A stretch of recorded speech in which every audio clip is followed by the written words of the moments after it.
Hello students. तो आज की वीडियो जो है इसमें मैं कुछ आपको पढ़ाने नहीं वाला हूं। इसमें मैं आपको इस वीडियो में बताऊंगा कि किस तरीके से आप क्लास 12th के लिए प्रिपेयर कर सकते हैं। जी हाँ, क्लास 12th के लिए आप कैसे प्रिपेयर करें। यहाँ पे मैं कुछ ट्रिक्स बताऊंगा, टिप्स भी दूंगा और आपको टाइमिंग भी बताऊंगा कि कौन कौन से टाइम पे आप पढ़ें। जो टाइमिंग है उसको मैं वीडियो के एंड में बताऊंगा और वीडियो को हो सके तो एंड तक देखना। क्यों? क्योंकि यहाँ पे मैं कुछ ऐसी बातें करूंगा, आपसे टिप्स एंड ट्रिक्स दूंगा जिससे आप क्या करें कि हो सकता है कि आपको ये वीडियो जो है हेल्पफुल हो क्लास 12th में। ठीक है, तो सबसे पहले मैं शुरुआत करता हूं आपके इंग्लिश और हिंदी से।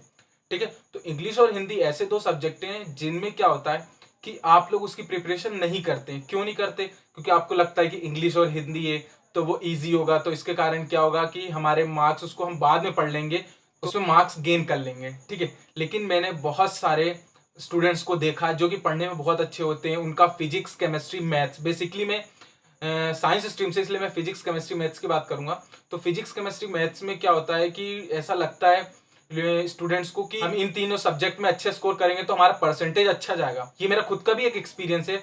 मैंने भी क्या किया था कि फिजिक्स, केमिस्ट्री, मैथ्स में अच्छे खासे मार्क्स लाए थे, 90 के अराउंड।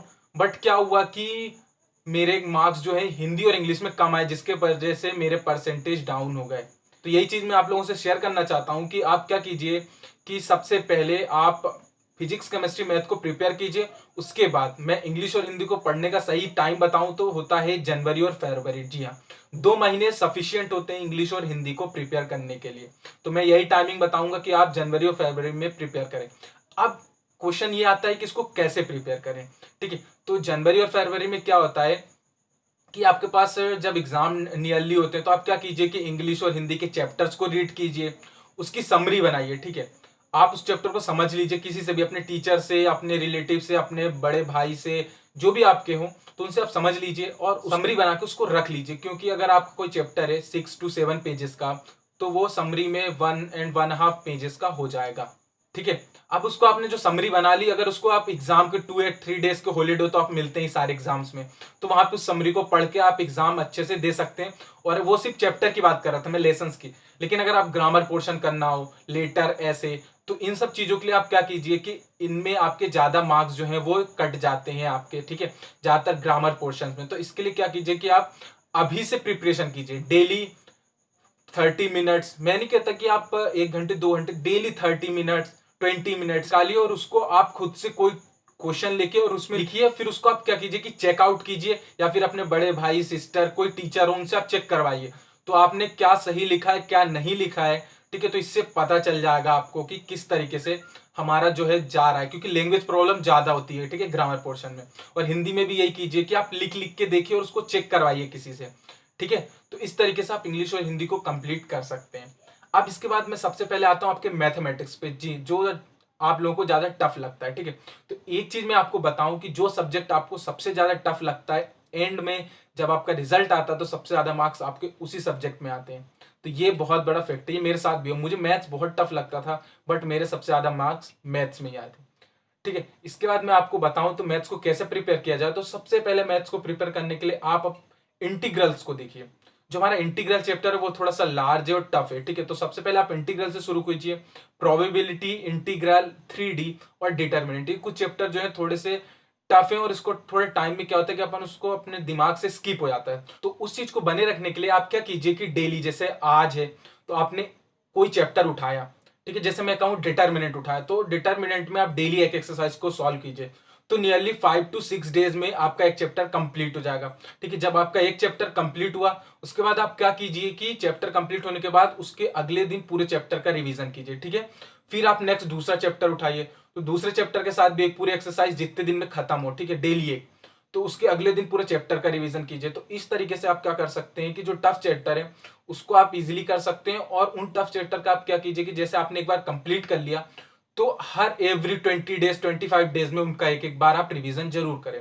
बाकी और जो चैप्टर्स हैं उनको भी आप कीजिए, बट ये चैप्टर्स में थोड़ा ज्यादा ध्यान देने की जरूरत है। ठीक है, उसके बाद आते हैं हमारे केमिस्ट्री। और केमिस्ट्री मेरा फेवरेट सब्जेक्ट है। ये चैनल भी जो आप देख रहे हैं इसमें केमिस्ट्री से रिलेटेड ही वीडियोस आती हैं। ठीक है, तो केमिस्ट्री में आप क्या कीजिए कि सबसे पहला जो आपका चैप्टर होता है, मैं बताऊं, पी ब्लॉक, डी ब्लॉक और कोऑर्डिनेशन कंपाउंड, ये तीनों चैप्टर आपके दिमाग से जल्दी स्किप्स हो जाते हैं क्योंकि कॉन्सेप्ट लगते हैं। और इन चैप्टर्स में थोड़ा लार्ज चैप्टर भी है और ये मार्क्स गेनिंग भी है, मतलब इनमें ज्यादा मार्क्स का इन चैप्टर से भी आता है। और अगर कॉम्पिटेटिव एग्जाम की बात करें तो इनऑर्गेनिक का पार्ट ज्यादा भी पूछता है, ठीक है। तो उसको आप अभी प्रिपेयर करके रख लीजिए उन चैप्टर्स को। क्यों? क्योंकि वो चैप्टर्स बाद में आप उसको करेंगे तो उसके कॉन्सेप्ट आपको जल्दी जल्दी में समझ नहीं आएंगे, दिमाग से स्किप होंगे बार बार। तो उन चैप्टर्स को आप क्या कीजिए कि अभी आप क्या कीजिए, डेली 1 आवर्स की स्टडी करके उनको कंप्लीट कीजिए और एवरी 15 या 20 डेज में उनका रिवीजन करते रहिए। क्यों? क्योंकि वो बहुत जल्दी दिमाग से उनके कॉन्सेप्ट स्किप हो जाते हैं। उसके बाद आपका आता है ऑर्गेनिक। तो ऑर्गेनिक में जितनी भी नेम रिएक्शन थे, ठीक है, तो नेम रिएक्शन तो कीजिए, बट वो जो नेम रिएक्शन दिख रही है आपको जो आप सॉल्व करते हैं, तो उसके जो कॉन्सेप्ट है नेम रिएक्शन के, मतलब कि उसको किस तरीके से हम सॉल्व करते हैं, उसका मैकेनिज्म, ये सब चीजें आपको ज्यादा जरूरी है। क्यों? क्योंकि जो आपके कॉम्पिटेटिव एग्जाम होते हैं या फिर आपके बोर्ड एग्जाम भी होते हैं, तो उनमें भी यही चीज पूछी जाती है। नेम रिएक्शन से के ही कॉन्सेप्ट से कोई आपको प्रॉब्लम सॉल्व करने को दी जाती है, लेकिन हमें वहां समझ नहीं आता कि कौन सी नेम रिएक्शन का कॉन्सेप्ट है, ठीक है। वहां पे नेम नहीं लिखा रहता, बस हमें क्या दिया रहता है, 2 रिएक्टेंट हमें प्रोडक्ट बनाना है, तो किस तरीके से बनाए।